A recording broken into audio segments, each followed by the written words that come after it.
Hey, this is the Nature Boy Ric Flair. And believe it or not, whether you like it or don't like it, learn to love it because you have to listen to Wrestling is Real. It is the best thing going today.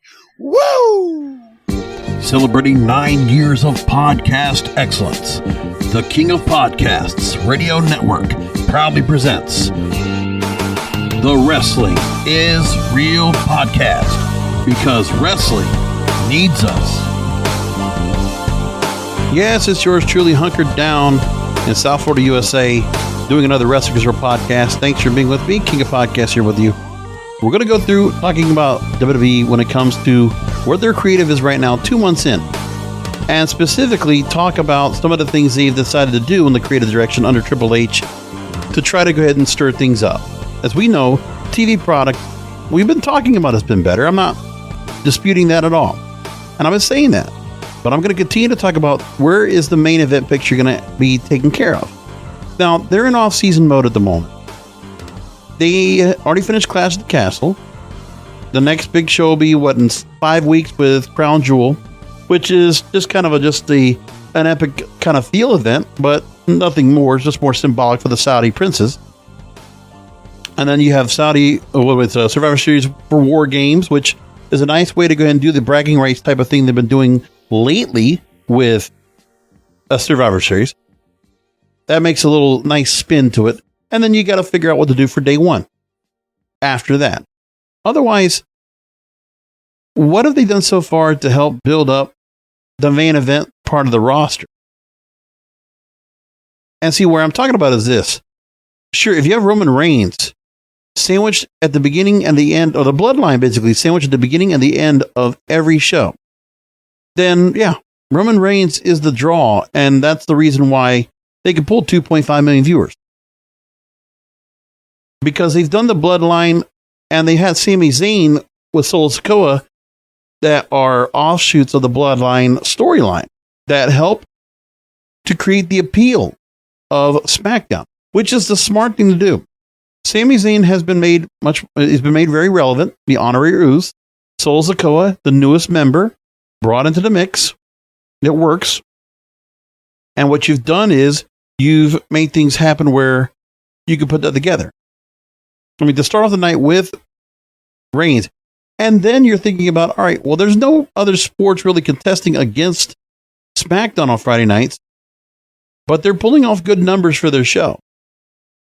With Roman Reigns on the top and having Sami Zayn there, and then you're pulling off things like you got the women's title, a non-title match with Liv Morgan, you have her featured,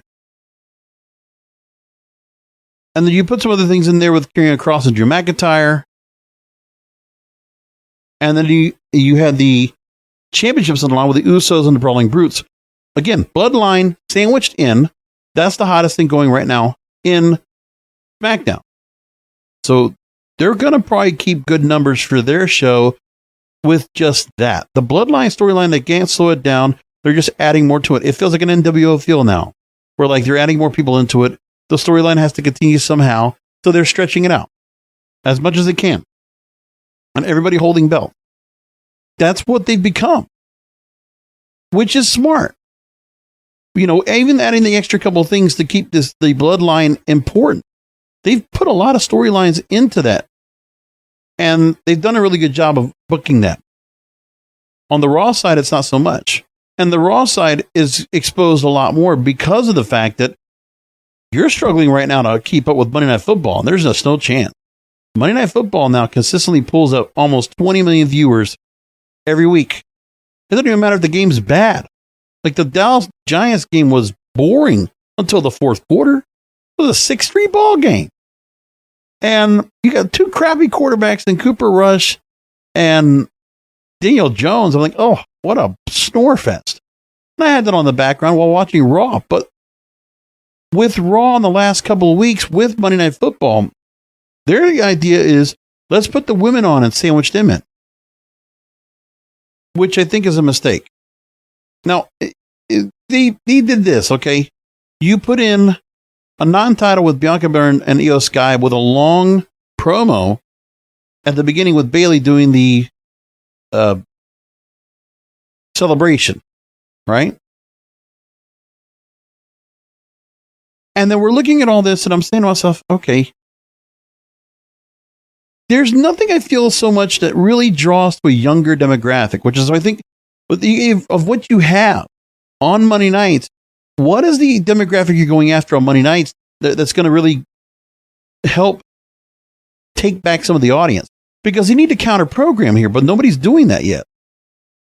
Monday Night Football, when you look what they're doing, ABC Network, they pulled in 10 million viewers for the kickoff of the game. And they're leading all demographics on network. Same thing on cable. Meanwhile, WWE is 6th, 7th, and 9th for the night. And they are just overpowered by anything NFL. There is no chance. And that's where you have to realize, you know what? NFL, they can circumvent any demographic you want. Young, old, men or women. They just have that audience. So where are you going to get that audience? You're not going to get some of that audience to come back over to watch your game or watch your sport. It's sports against sports, but the thing is, you need to play into the entertainment aspect, especially on Raw, to keep up. But what do you do?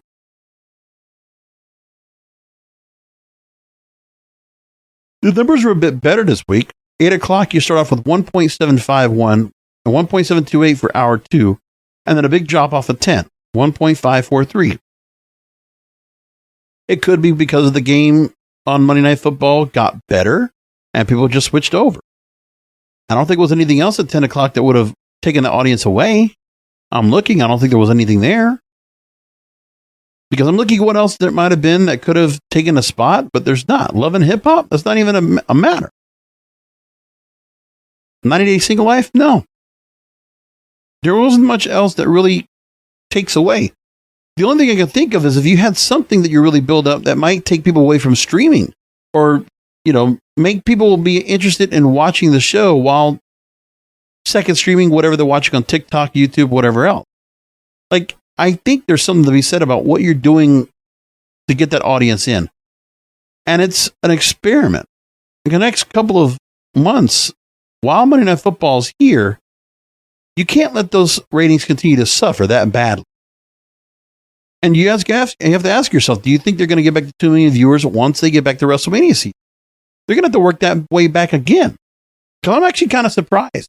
They were going to lose so much of that audience to football, but I guess they do.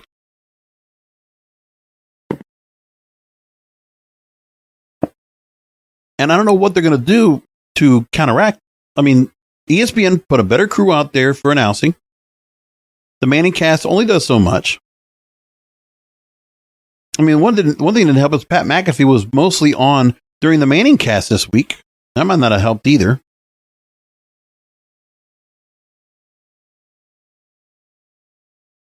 So I don't know what you do.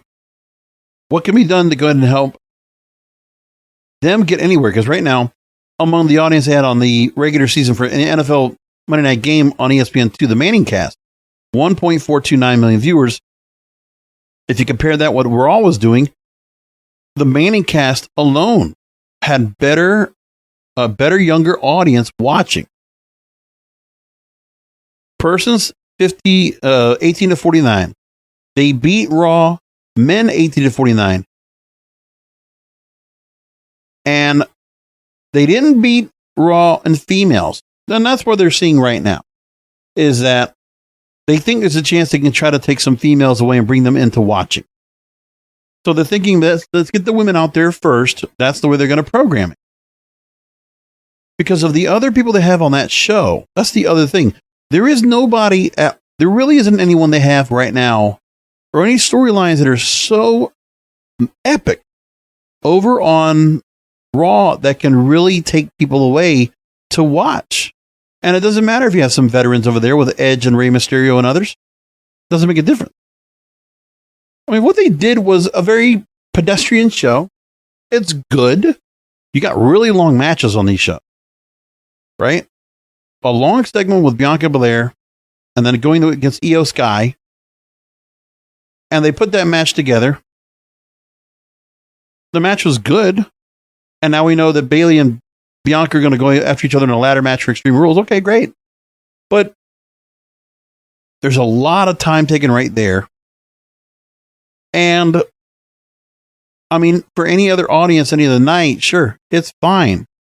But they have to think about counteracting what is not working against Monday Night Football. I don't know if you want to just stay the course, because you still need to realize that you need to build stars that are going to turn people over to watch your show. And I'm going to say this. I think the reason that the audience has been getting over 1 million viewers the last few weeks on AEW is because of MJF. He's enough of a draw that people are wanting to watch to see what he does. And that's not counting, and no CM Punk, no Kenny Omega, no Young Buck. A good chunk of the star power that you would think was there, but I guess they're not much of a mainstream draw. They're much more of the core wrestling audience. And then you put out, okay, Seth freaking Rollins and Rey Mysterio. Okay. They had this feud before. Remember the eye for an eye match? They brought up all that stuff here, right? Judgment Day helping out Rollins. And then you have the setup from the week before of Gargano and Owens against the Alpha Academy. Okay, that was nice. One of the things I'll tell you is with Gargano, I don't feel like there's much of anything going on at the moment. I don't feel like there's anything where Gargano is making much of a... I mean, look, he's good in the ring, but translating him from NXT to the main roster as it is, they want to position him as a main event guy or like as a bigger deal than he is, but I don't think it is. And, you know, when you saw Candice LeRae come out, okay, it's still, I mean, we saw her last week. I don't think she got much of a notice at all. And then even tonight, I mean, she's good, but Candice LeRae and Johnny Gargano are not main event, you know, put them at the end of the show in a featured match or going after titles. Not yet. I don't see Candice LeRae, you know, being booked into a feud where she's going to go up against Bianca Belair at some point. I don't see it. And I think there's a difference where Raw is, you know, you're firming up the storylines. You're giving us some compelling storylines to watch. They're pretty interesting. The matches are very long and they're stretching for time. You can kind of feel that going on too. So it's what it is. Then you finally bring back Omos into a squash match because they got to use him. I mean, it might not be Triple H's cup of tea. Neither with Veer Mahan, neither with maybe Braun Strowman at some point, but now they're doing something where they're going to have to put him in here somewhere. And you are building up to the week after with Raw's going to have 4 or 5 matches booked and ready to go. So you have that consistency good, which is the best part of what's being done with Raw in the first place. I will definitely admit to that. They're booking ahead. They're trying to do things to continue to build stars here. And they're doing some quirky stuff with The Miz and Dexter Lumis. Sure. The White Rabbit stuff is compelling. There's all that. Don't get me wrong. It's above average. It's all above average, which is nice, but this is WWE. They can't afford to be just above average mid-card. That main event card has to be standout. They need to build more Roman Reigns types. I don't know what you're going to do, but there's not much they can do at the moment right now. Because it sounds like they're going to try to build up some stars that are going to have to go ahead and take the loss to Roman Reigns eventually. And that's what Drew McIntyre was set up for. Same thing for Braun Strowman.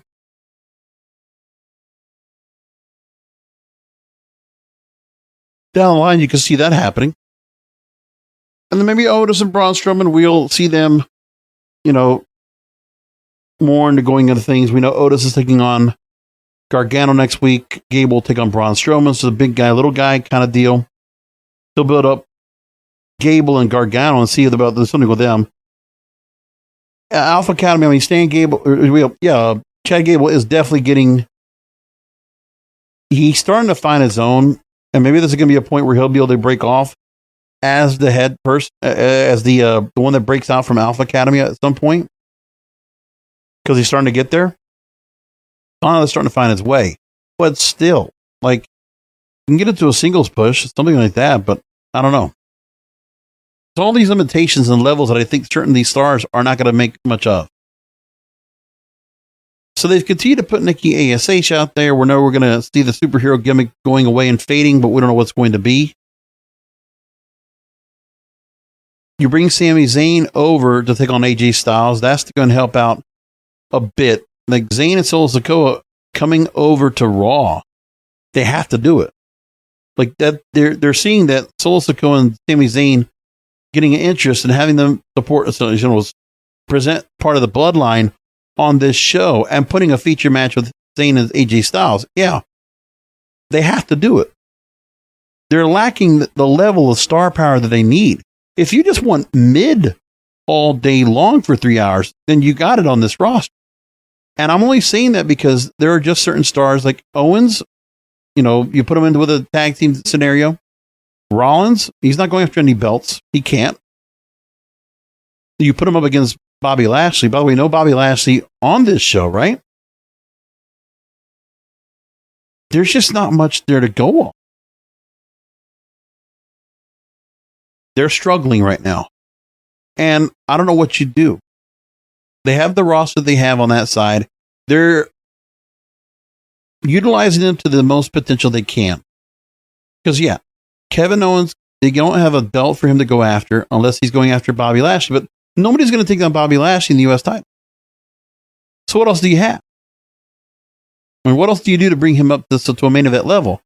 Because with WWE, they're all mattered about championships. Like, there's nothing else they have right now as a token or a trinket or something or a prop that will absolutely ultimately make it where there's something of consequence. I mean, wins and losses still don't matter.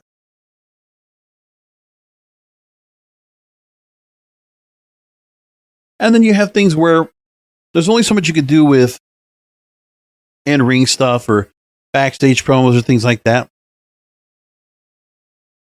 And there's no new blood to bring on board, except for some of these stars that were NXT stars. So he's definitely, look, I mean, Triple H is using the black and gold buzz that he had off of NXT to do something here, which is why you see Gargano and LeRae and Matt Riddle definitely featured and Damian Priest featured. And,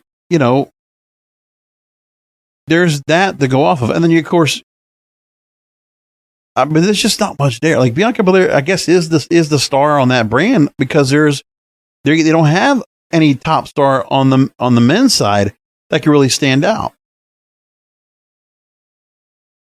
Tag teams, really, it's nothing that's significant unless you see the Usos over on that. But, I mean, they are doing things with Street Profits and Maximum Male Models over on the other side and New Day, right?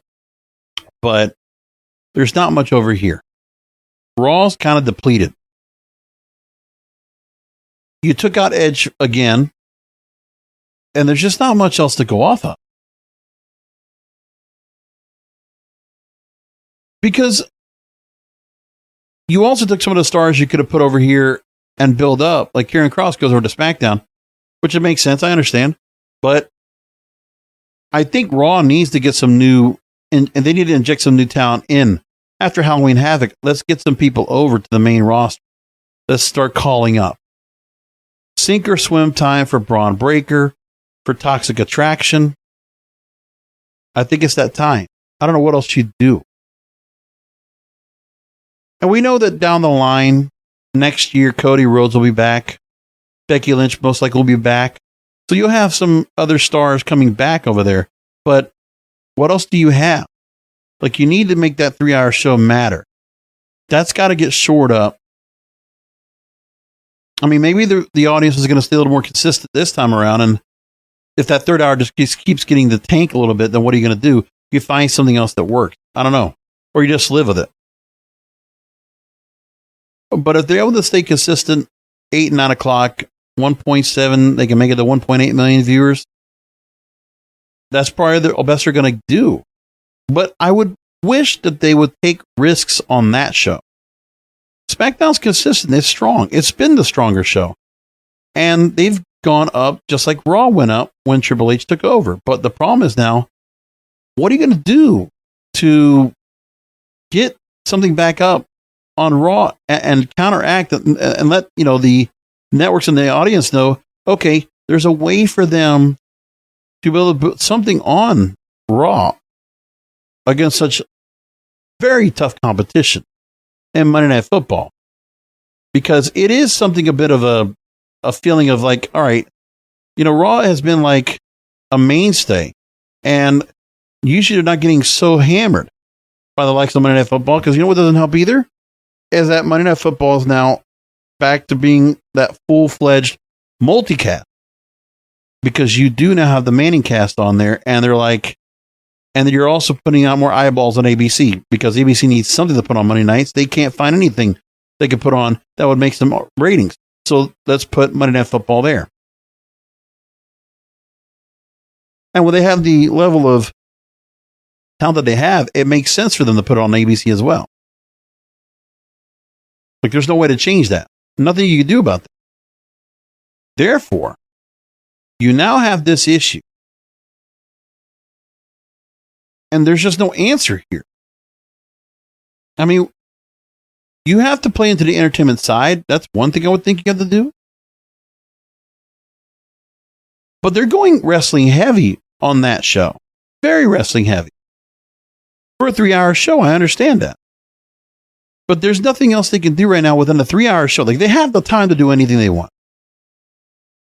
But what do you do that's going to draw viewers away from what they're doing over on Monday Night Football? I think what they need to do, I would bring as a good idea to me, is you treat it like a live stream. When we watch people like on YouTube or Twitch or things like that, there should be something ongoing that is always called back throughout the night. I don't know, something where I think that's what they should do. With Raw, you should have some backstage stuff. Like, if you can't get the audience to watch on cable, then put out some kind of thing going on, a live stream of the 3-hour show as it happens. And figure out what to do with that to draw people in. And maybe to get people as a gateway to go watch the cable show. You understand what I'm saying? So you take what's a live stream, you multi-purpose, you put on TikTok, Instagram, Facebook, Twitter, all of it, Twitch. And what you do is you make that kind of what Raw Talk is, kind of like that. But I think you could do something else where you have somebody that's just kind of like, they're rambling, taking things on, and then there's just stuff that happens backstage that get caught up on this, and it lures people to watch the cable show. Like, you're not going to get people to go ahead and switch over to cable, because people are going to watch on cable or watch network TV. If they're going through their cable box, we're already noticing right now on Monday nights, 8 o'clock, they're going to watch Monday Night Football. So you need to bring the audience from somewhere else. That's why I say you take the audience that's over on all your feeds and you stream like you do a pre-show, but you do something else. Like, you make it look like it's a creator show. And somebody's in the arena and they're doing all this stuff back there and they're taking chat and all this stuff and the engagement's going on, and you do something that's going to lure that audience over to watch the show on cable. Hey, this is going on right now on Raw, USA Network. You need to go switch over to it now and then keep watching this. You're enticing people to watch on their phone, their tablet, their desktop. You're enticing them to second stream. So get them to see what's going on here and then switch over. Like, I understand, don't do the thing where you're putting it on TV, right? You want everybody watching on cable. Lure them in. Lure them in, bring them in what they need to do, and get them on watch. Not a pregame, not a postgame, but bring them on. If you want to do it a little bit early, that's fine. But seriously, they need to find someone that's going to be able to do that, that's going to resonate with that audience. a younger audience that will watch wrestling, that'll give this a shot some way, somehow. And then you get them to watch the Raw show. And it's only for Raw. And then you just find a way where you need to create that second picture experience. And I don't think that's a bad idea. You could have a watch along as it's going on, something like that, and see if that does any better. Like, could you imagine if that was being done too? You could find a way to do that and bring some stars on board to watch or something. Like, could you do that? And then you kind of like flip back to watch what's on TV, and you're just like flipping away, stuff like that. And maybe there's something you could do to really build that up. But I think you can't do it with the stars you have now. But they need to tap into the internet audience that's out there, already engaged on Monday nights anyway. Like any given night, how many people do you know that are out there watching something live on streaming on a regular basis? We know of the wrestling people out there, there's plenty of them, right? There are plenty of wrestling people out there that are watching. Like, you look at the stuff that's watching on AEW for Dark, there's 100,000 people that are watching that. 50, 75, 100,000 people right there. And you just find some more audience that'll just like switch on over. You lure them in. You bait them into watching the cable show. Put it on same time as what you're watching on the computer. I think it could work. And you could drop it if you don't do anything else after that, but I think it doesn't take much. You're doing it through YouTube. You're doing it through some OBS, whatever it is. You're streaming it. You're just luring people in. And even if it wasn't USN, or if it wasn't even WWE was doing it, if you found a content creator that could be specializing in, I'll tell you this, like if you find someone like just a content creator that could build an audience watching on Twitch, watching on whatever, I'll tell you, this is a great idea. You don't create it yourself. But I think what WWE could do is you lure some of your content creators out there, some of your Twitch streamers. You reach out to these content creators and you incentivize them to do a watch long of WWE, of Raw. And everybody's watching, and then you're going to make these people have to watch what's going on here. And when you do that, then you get them on board and you say, oh, okay, they're watching along and stuff's being said, then there's things that are being brought up in the chat, certain commentary, people might just jump in and out of it, whatever it is, but do a watch along. Entice the idea of watching along as a good idea, and then more people will do it, right? Something can be said about, it's not just gaming, but you make it like, okay, how many Twitch streamers do you see out there that are doing gaming and people are listening to commentary what's going on? Same thing here. They could be watching wrestling and switch over. You can get an audience off of there to make up the audience that you're losing. And who knows if you find something that goes viral that will get people more involved. Some people might play clips that will get people to watch the show. Like, you make the content creators make the content viral. Instead of WWE, this big corporate behemoth doing it themselves. Switch it over. Let it be them. Don't work so hard yourselves. Work smarter, not harder. If you can't get the content to go over like it used to, you have to leverage the internet. What else can you do? Engage with your audience. Now, one thing that could happen is you might get some wrestling people out there that will come on there and start being negative on the site. But what we're trying to do is try to build something else.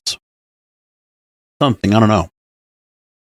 But if it becomes something where it's just, wrestling fans are not necessarily going to be in tune to be on that channel, watching or engaging, but you can find a way to do that.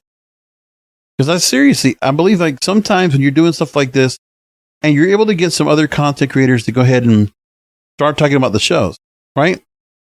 If somebody gets to be appearing on one show and then they have their own platform and they're pushing that along, let's just get the marketing and promotion going that way.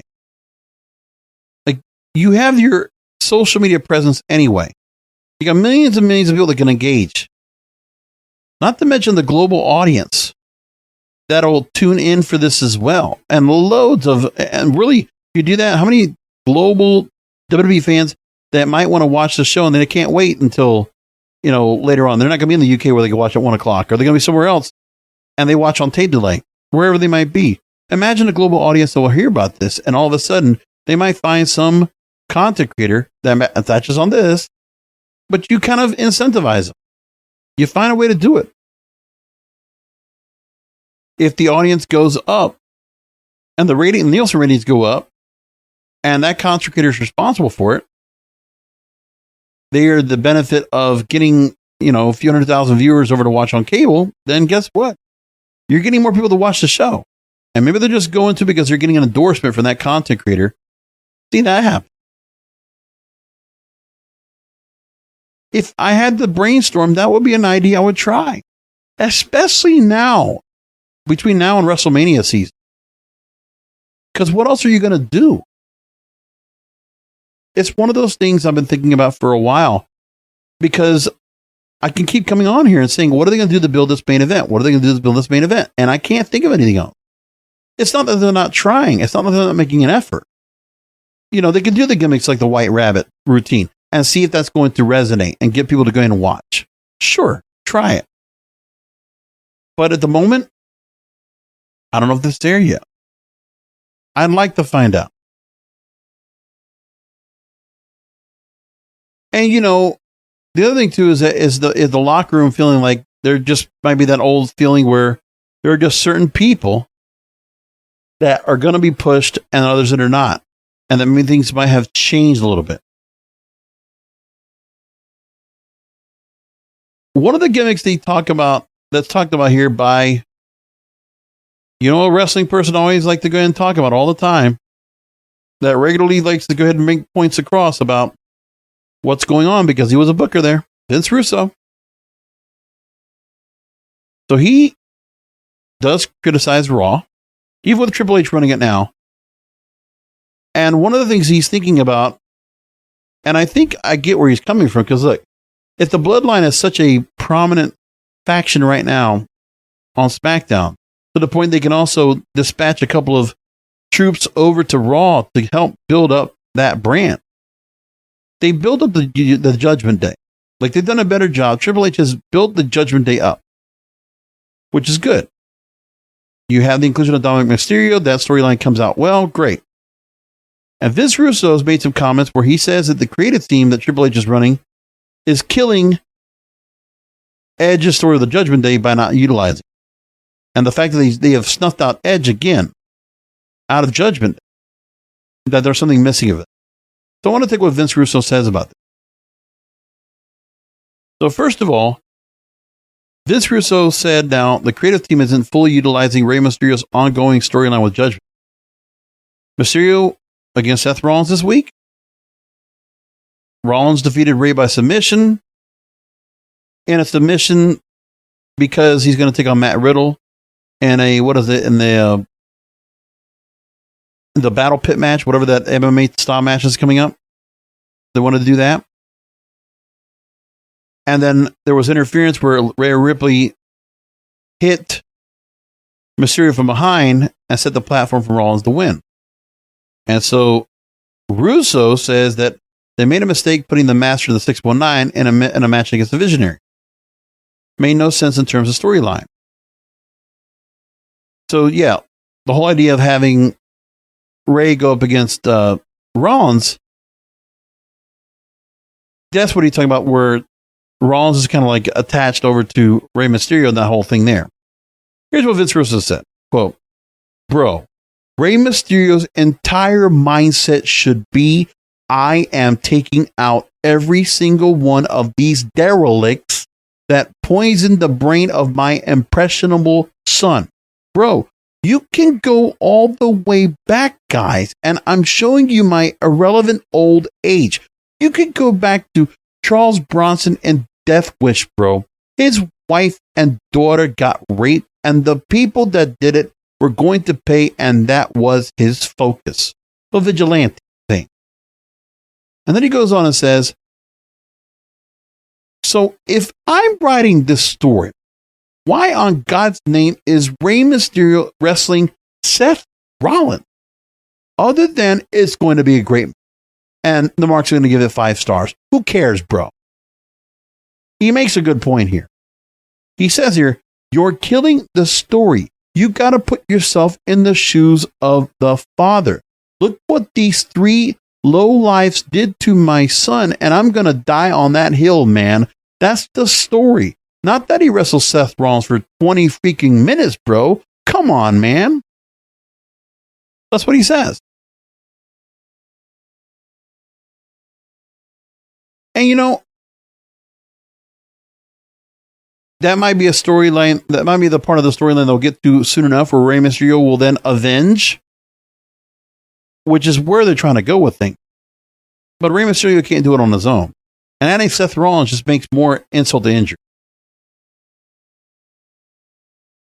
So it's tough. They're utilizing Rey Mysterio. They have him in the storyline. Dominic is definitely now embedded in with the Judgment Day. But can the Judgment Day be a little more dominant? Do we need to see more of them on the show? I mean, they were in an opening segment when Edge was out there. But other than that, it's mostly been Bianca taking center stage at the start of the show. I mean, for what it's worth, Priest, Balor, Mysterio, Ripley, it's working on okay. Rey Mysterio needs to have a female partner to come out here to confront what's going on right now with Judgment Day to help him out, and probably one other person to contend against Balor and Priest. But we don't have that. Like, Judgment Day is a nice storyline, and yeah, Seth Rollins, Rey Mysterio getting a great match, that's great. But yeah, where's the storyline? You can always build great matches. You can always have them up in some way, somehow, but we've already had these matches before. So we're getting some of the same thing again. The eye for an eye match. Same thing here. Where Rey Mysterio's family now is confronted once again. So now there's everything done with Dominic. There's it, right? He's in, no matter what. That's the way it is. What else do you do next? They need to figure out where to go with it. And I don't know what they do. But he's not wrong there. So Raw, that's some of the ideas I have for that. Otherwise, SmackDown is showing the best of what the WWE has right now anyway. Because they're stacked with the stars over there. They did the Sami Zayn interrupting in the Bloodline storyline there, which was really good the way they did it off. Liv Morgan against Lacey Evans, and Liv Morgan looking stronger. Hey, by the way, they're doing a better job with Liv Morgan. He's much more of a credible champion. So whatever happened, Liv Morgan now is getting, you got the underdog story. She's showing she can go to the extreme because you'll have her match coming up. And it's working. Like, Liv Morgan is starting to get over. Much better than I thought she was going to be. The promos don't feel so crutch worthy, right? They're not so cringe worthy. Better. Maximum Male Models is interesting. The LA Knight thing still going on here. We still need LA Knight to split off at some point. LA Knight would be very useful over on Raw. I'm just saying that. Would be very useful over on Raw, I would hope. Then you had Braun Strowman against Otis. Big guy and big guy. Good to at least have that out there.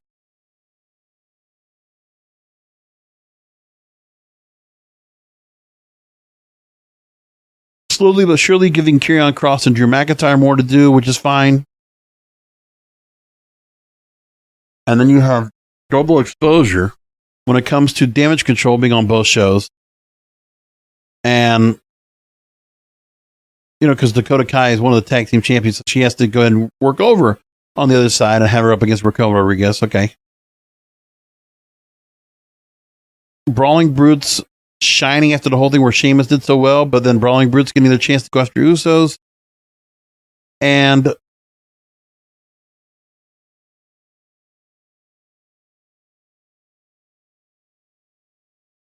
All I know is that there's just so much going on right now where you see Usos and Brawling Brutes. Yeah, you might make it a little bit credible to see if what's going to happen, where if they can, the Brawling Brutes can do anything to the Usos, but no, not to be. Not meant to be. So I don't know what you can do after that.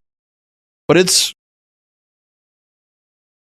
the show just pans out better. More going on. And so, I mean, they're doing just fine. And they can't do the super long matches they could do on Raw. But everything's serving a purpose. Like, there's nothing that feels like, okay, what a waste of time. This is boring. It's all watchable. And for the SmackDown audience on a dead night on like Friday night, it's good for them. Like, they're actually holding up really well with their numbers. So good on them. They're doing just fine over on Fox, I think, for what it's worth. But on the USA Network side, you got to draw some people in some way, somehow. And maybe there's some other people you can put out there that you can see that if they can do something more with and pull something out. One of the things you got to ask about too, when it comes to what they're going to do and building up their star power going forward. I don't know what you do, but like, you have to find people that are going to, you could take virality, you could take gimmicks, you could take the Wyatt Rabbit, which most likely is Bray Wyatt, see if that does anything. And then you could also take what Roman Reigns said in a recent interview about what he said and what that means to the rest of that locker room to step up. And I think there's some things that he might say, not on purpose, but I think there's some things that should be taken there that he has to step up. So he appeared, Roman Reigns, on Seconds Out with Radio Raheem. And he said other wrestlers, and this is what WWE has to realize, quote, need to be so good that nobody can take your spot. Correct. Are there any people right now that feel like they would be so good right now that nobody can take their spot? It's a great way to look at things. Because at the moment, they haven't. Now, as we know, the WWE's done a good job at using celebrities for drumming up non-wrestling fans. That's where Logan Paul's coming to play now. And that's why he's going to be featured. But by the way, Logan Paul being featured on SmackDown helps quite a bit as well. So you've seen where Logan Paul, Floyd Mayweather Jr., Johnny Knoxville have turned in good performances so far. Bad Bunny gets in that same category as well. And so Bleacher Report puts a story out and talks about how Logan Paul getting a main event bout with Roman Reigns at Crown Jewel doesn't pass the logic test. But from that standpoint, it's understandable there are top stars who feel slighted by the decision to put Logan Paul in such a big spot. WWE is in a good spot and it has so much talent on the roster that it has shown no problem building up challengers for Reigns. But what about the predecessor to Roman Reigns? Where is that? And that's what they brought up on here, that Roman Reigns said that part. He said other things, but like, we got to figure that out. The other thing, too, is that you can keep bringing people back. Braun Strowman coming back. Is that going to make much of a dent? I mean, it's nice. As we said, he could be potentially opponent for Roman Reigns down the line. What about Bray Wyatt? If he makes his return. Because there's nobody else in free agency that can really make that much of a dent returning back to WWE or coming from another roster like Bray Wyatt right now. So they're using the White Rabbit gimmick to really build that up. So I'm taking it from another story from Bleacher Report, talking about this is a good sign because they're trying to go in a refreshing direction. The White Rabbit is the best example, they say, regardless of whether it turns the return of Bray Wyatt or not. Having the Fiend or Bray Wyatt, whenever incarnation, would be nice. And it's an element that has been grossly missed since he creatively mishandled Wyatt the last time out and didn't properly use guys like Aleister Black. By the way, Aleister Black is not leaving AEW. Make that point clear. The bigger sign of noteworthy change is that Triple H filling the void. There's an innovative way the company's been handling the still developing storyline and resisting the urge to spoil the whole thing. And they haven't done doing that, which I understand. Yes, it's still a good job they're doing. So this debut or return is being done now using technology to let fans play a part in the chase. Starting a few weeks ago with teases and hits. Now you got the QR code on SmackDown. Fans could scan when they saw it as another White Rabbit hint on the company's website. Fans could play a mini game where they can lead a White Rabbit to a door. Once done, the word patricide and a string of coordinates appeared. The coordinates were the location of Monday Night Raw on September 26th. But this brilliant sort of broadcast and beyond reproach for fans who aren't necessarily in the seats at these shows might end up popping bigger ratings than when WWE used to spoil stuff. But we already see they're not making much of a difference because they're not going to pay off this storyline yet. Not to a point where they're going to get some build up so we can then eventually get the reveal. So one would hope this is just the beginning. While some fans don't want to hear it, this isn't that unlike when AEW did it with CM Punk. The return was effectively spoiled but never confirmed. And on-screen talent got to give off meta hints and winks and nods during broadcast before the big return. It was a blast. Most of the fans of the online database, fan base these days are tuned into the behind-the-scenes stuff. No brainer of a way to loop the modern fan and keep them engaged. But this is just the core fan. What about everybody else? Because anybody else watching, they're not going to care about White Rabbit. You have to find a way to lure people in from outside of the bubble that is the WWE. That's what's got to be done. So we can look forward to that. But I'm giving as much as I can. I've exhausted whatever I can say about what this main event can entail and where they can go with things. But at the moment, there's just not more to go. I'd like to see more happen. Meantime, let's go ahead and talk about Impact Wrestling coming up in a couple of weeks with Bound for Glory. That's coming up now. We should go ahead and talk about what's on the card for that show. A good show on AEW Dynamite tonight. Chris Jericho retaining the Ring of Honor World title. That's good stuff. Saraya having a decent opening to her start in the company, which is nice. She can't work yet, but let's see what she does to help out that women's roster. Like, it would be nice to see that. And it's obvious we need to see where Jamie Hayter, she keeps getting cheered and praised. Jamie Hayter needs to split off of Britt Baker soon. You need to build that feud now. It's ready to go. Britt Baker against Jamie Hayter. Like, let's get that started for next year. Seriously. Let's get them to split up at Full Gear, split them up, and let's get them going into Revolution next February and put those two together in a series.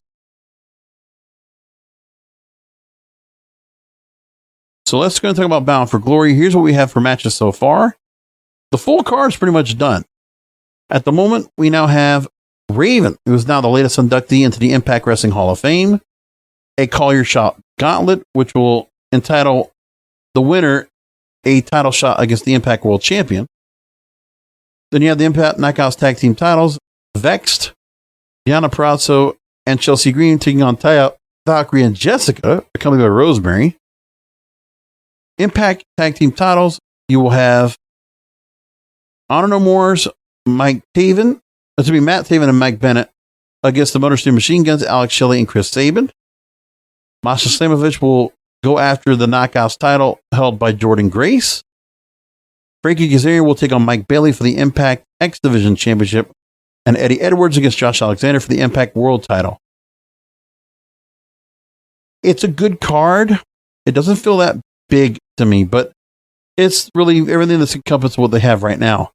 I'm starting to feel the Honor No More storyline is starting to kind of slide down a little bit. It's these lulls that the company had. They might have gotten a little bit of a rub where Kenny Omega and the AEW crossover helped a bit for that audience to get it over 100,000 viewers regularly. Honor No More hasn't done so much.